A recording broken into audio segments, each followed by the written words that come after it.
चांदना घरही काटाइब पीढ़िया बनाइब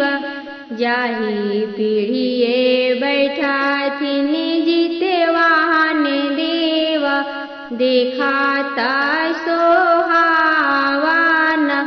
जाही पीढ़िए बैठाथिन जीते वाहन देव देखाता सोहावन चंदना घरही काटाइब पीढ़िया बनाइब जाही पीढ़िए बैठाथिन जीते वाहन देव देखाता सोहावन मैं तोरा पूछिला जीते वाहन देव मन में विचारिला मैं तोरा पूछिला जीते वाहन देव मन में विचारिला कैसे होला जितिया बारतिया त हमें समझावाहूँ कैसे होला जितिया बारतिया त हमें समझावाहूँ निराजल बारत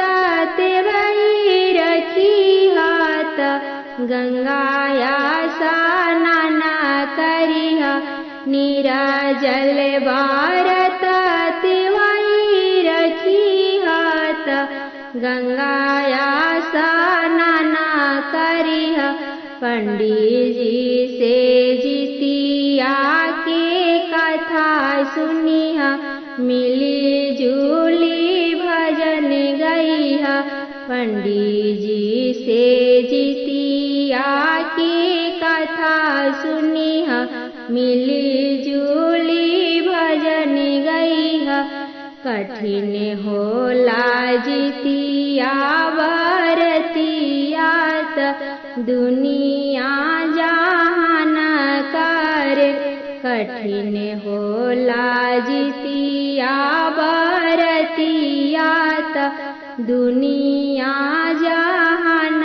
कर बांधिन रोवले अठमी के दिनवा मेरे देवा सुना बांधिन रोवले अठमी के दिनवा मेरे देवा सुना हमें देवा देता गोदी बालकावात जितिया बारत करती हमें देवा देता गोदी बालकावात जितिया